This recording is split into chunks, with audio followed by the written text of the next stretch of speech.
Olá, eu sou Mirella, sou estudante do curso de Letras do Paulo Souza. Mais uma vez estou aqui presente para apresentar uma atividade avaliativa para a disciplina Literaturas Africanas de Língua Portuguesa. O objetivo dessa atividade é observar como as literaturas africanas de língua portuguesa se encontram dentro da temática, da forma em que é constituída a literatura, como é produzida, como é construída, e também observar em que pontos elas se desencontram. Antes de irmos diretamente para esses pontos que eu mencionei, acho importante considerar algumas questões. Primeiro, sobre essa designação, literaturas africanas de língua portuguesa ou expressão portuguesa. Acredito que essa seja uma forma de falar de... É uma forma mais didática, mais simples de falar sobre essas literaturas. Mas, diante das especificidades e dos aspectos individuais de cada literatura desses países africanos de língua portuguesa, seria interessante nós nos referirmos a elas como literaturas angolanas, literaturas moçambicanas, literaturas cabo-verdianas, literaturas guineenses e literaturas são-tomenses. Isso porque cada uma delas carrega no seio essa identidade que diferencia. Não estou dizendo que seja incorreto essa nomenclatura literaturas africanas de língua portuguesa ou de expressão portuguesa. É mais didático, é mais prático falarmos dessa forma. Mas é importante esse adendo, esse entendimento sobre esse caráter diferenciador dessas literaturas. E falando nessas literaturas de língua africanas de língua portuguesa, é importante também, para falarmos sobre a temática que permeia os escritos literários desses países, é importante contextualizar um pouco sobre a história desses países. Nós sabemos que por muito tempo esses países ficaram sob o domínio de Portugal. Eles viviam sob o sistema colonial. E dessa forma, nós sabemos que, por terem vivido sob esse sistema por muito tempo, a partir de uma invasão violenta na vida, nos modos de vida, nos costumes, nas crenças, o povo africano, por muito tempo, teve a sua identidade cultural negada. Em lugar daquilo que eles acreditavam, em lugar daquilo que eles pensavam, os europeus, o português, tentou reeducar, digamos assim, porque os africanos foram considerados como pagãos e visto, por exemplo, sob a perspectiva da cristandade, eram não civilizados pelas crenças e pelos costumes que eles tinham, e também eles precisavam, digamos que, de cultura, porque não tinham a cultura da Europa. Então, eles sofreram uma violência física e uma violência psicológica. Física, porque eram forçados a trabalhar, viviam em condições em que realmente sentiam na pele a dor dessa invasão. E psicológica, porque acabaram que, por esse processo de colonização, dessa invasão, eles acabaram passando por um complexo de inferioridade, perdendo-se a sua identidade, considerando o colonizador ou o povo que vinha o europeu ou o português como sendo superior. E diante disso, conforme passa o tempo depois, dentro da literatura vai se surgir um discurso anticolonial, nacionalista, exatamente indo contra a postura que se levantava a bandeira dentro desse regime colonial. Então, nós vamos ver uma nova forma de produzir literatura dentro da cultura africana.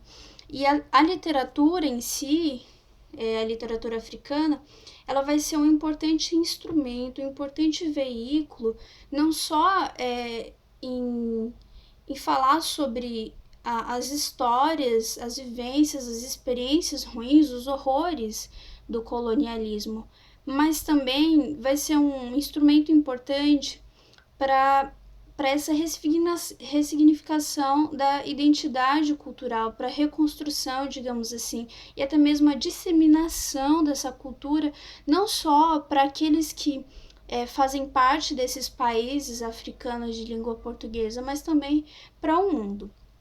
Dito isso, vamos então direto ao ponto, porque nós temos um tempo a cumprir.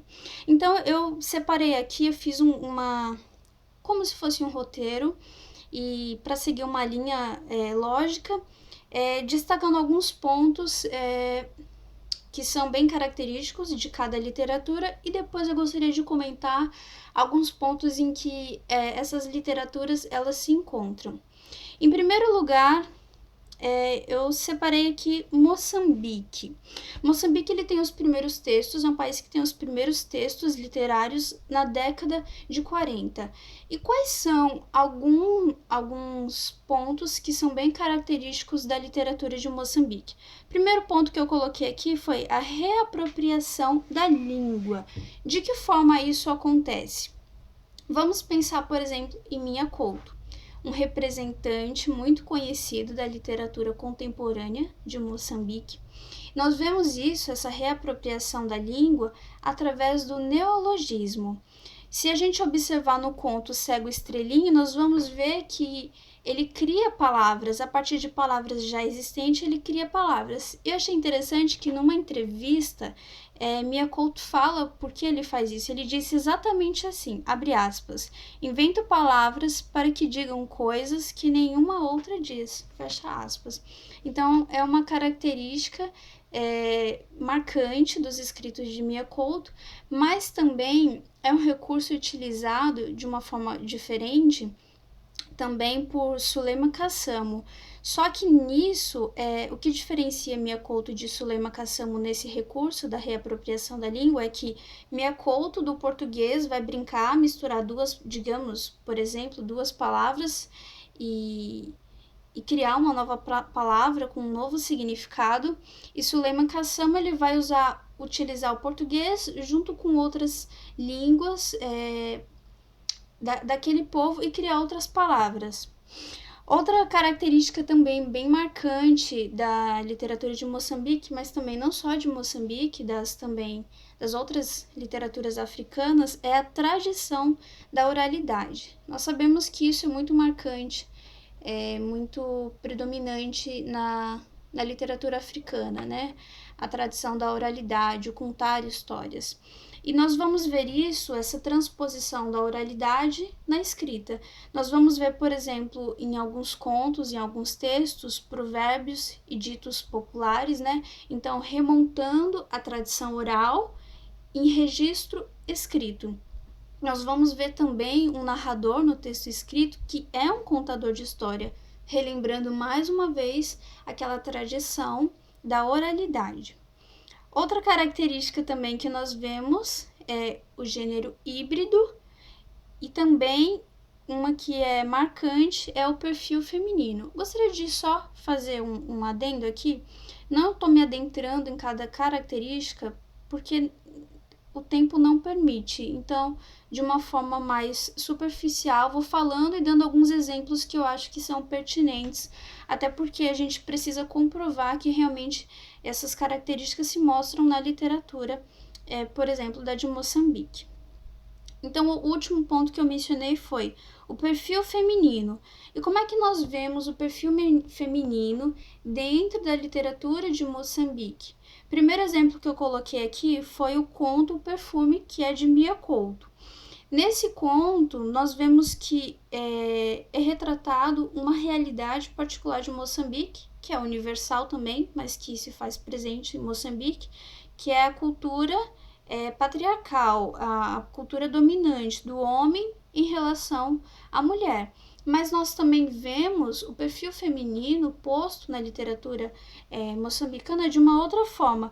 E isso que eu vi foi no conto Laurinda, Tu Vai Bunhar, de Suleiman Cassamo.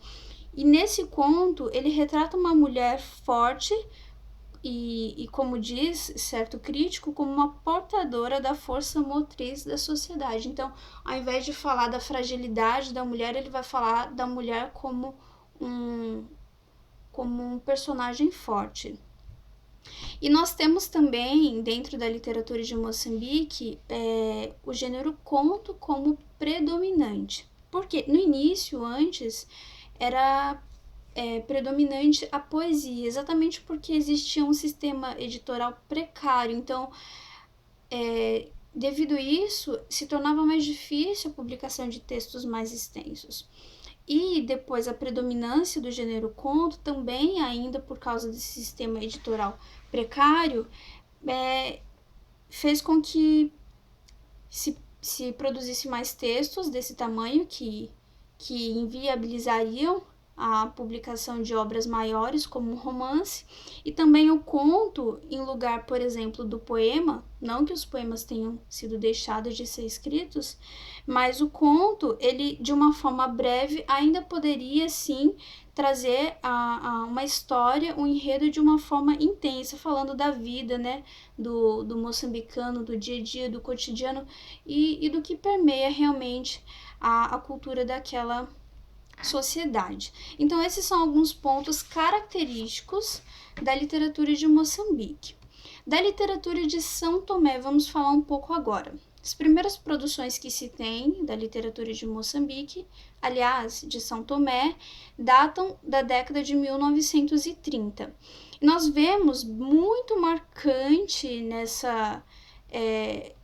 estilo da literatura de São Tomé, uma escrita que se observa um discurso nacionalista e anticolonial. É tanto que existe um autor, o Sun Mark, que é um escritor pouco visitado exatamente porque a forma como ele produz o texto não se vê esse discurso nacionalista, essa crítica ao sistema colonial que é muito forte.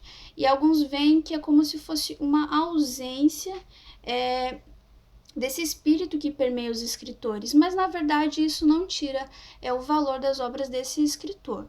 E alguns dos escritores de São Tomé são, desde o período colonial até agora, Fernando Reis, Luiz Cajão, Sumarque, Albertino Bragança e ainda outros escritores também, só separei alguns.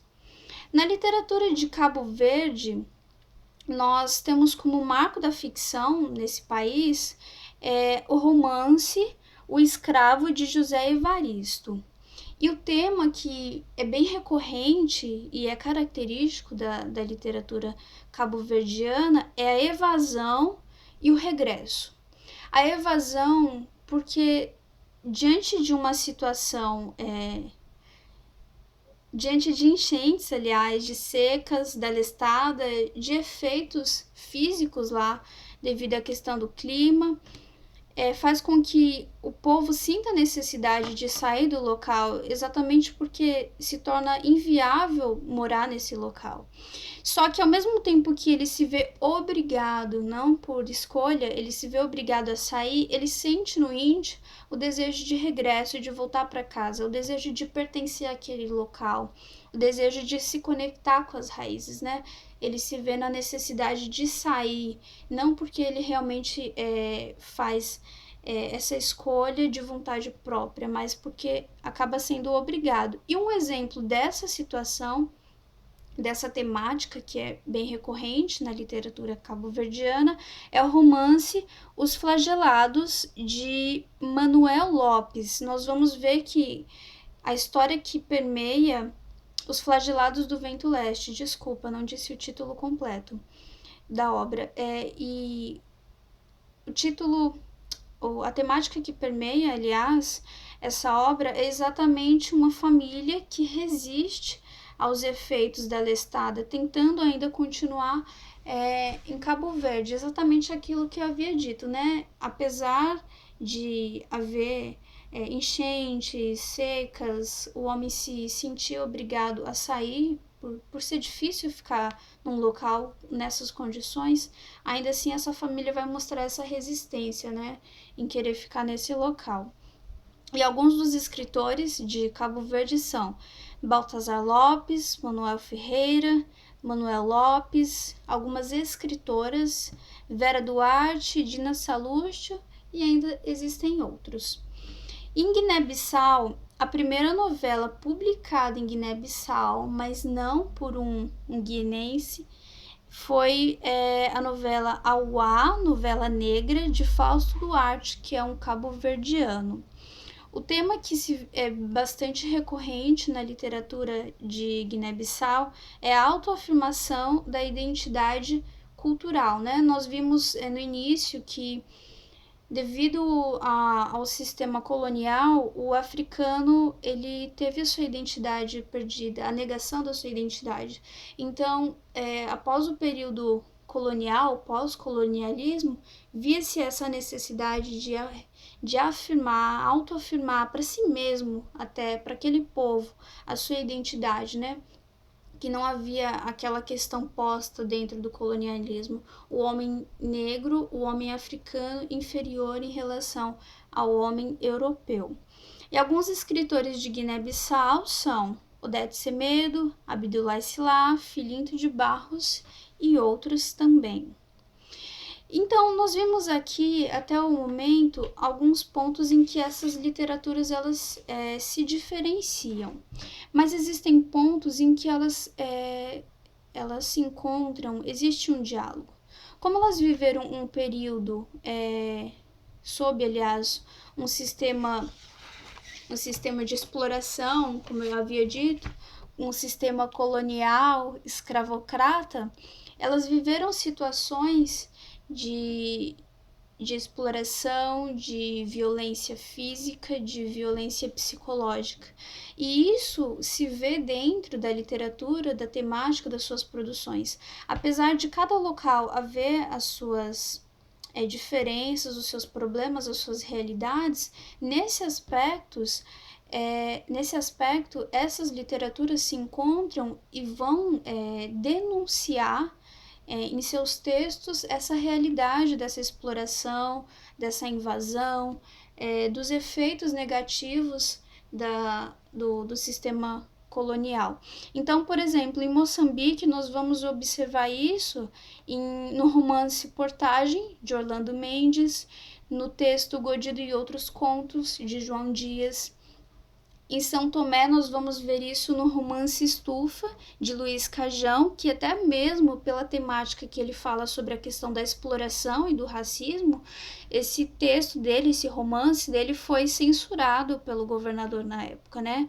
As editoras não poderia, a editora, na verdade, né, não poderia mais divulgar esse texto, essa obra, exatamente por causa da temática. E em Cabo Verde também nós vemos a obra O Escravo, José Evaristo, que fala exatamente desse sistema escravocrata que existiu em Cabo Verde. Então, o que é interessante e importante lembrar é que nesses pontos essas literaturas se encontram, e por isso que nós às vezes chamamos assim, né, literaturas africanas de língua portuguesa, mas elas têm as suas especificidades, elas têm as suas características que as tornam únicas, diferentes, né? Que foram as que eu mencionei. Então, nós, enquanto futuros professores de língua portuguesa, que certamente vamos abordar a literatura africana, ou, melhor dizendo, as literaturas africanas com suas especificidades dentro da sala de aula, a gente se lembre disso. E acho muito interessante essa discussão, e é algo novo, é ainda um caminho que está começando a ser trilhado por mim, e ainda vejo que existe muita coisa que eu preciso aprender, conhecer e principalmente ler. Tem muitos textos, contos, romances, poemas, e eu espero que nessa disciplina eu possa ter a oportunidade de, junto com o professor, junto com os meus colegas, construir um conhecimento, fazer as minhas aquisições.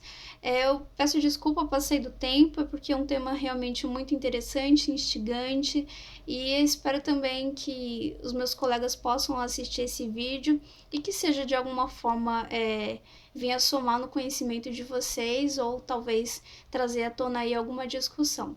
Muito obrigada pela atenção e até a próxima.